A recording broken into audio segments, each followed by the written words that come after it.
Subtract 775.33 from 850.9 using long subtraction.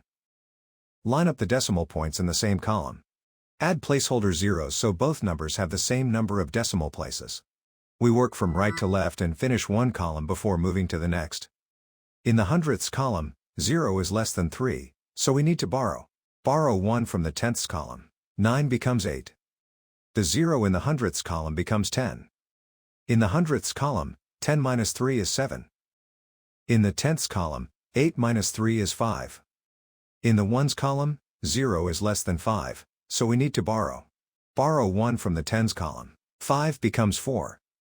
The 0 in the ones column becomes 10. In the ones column, 10 minus 5 is 5. In the tens column, 4 is less than 7, so we need to borrow. Borrow 1 from the hundreds column. 8 becomes 7. The 4 in the tens column becomes 14. In the tens column, 14 minus 7 is 7.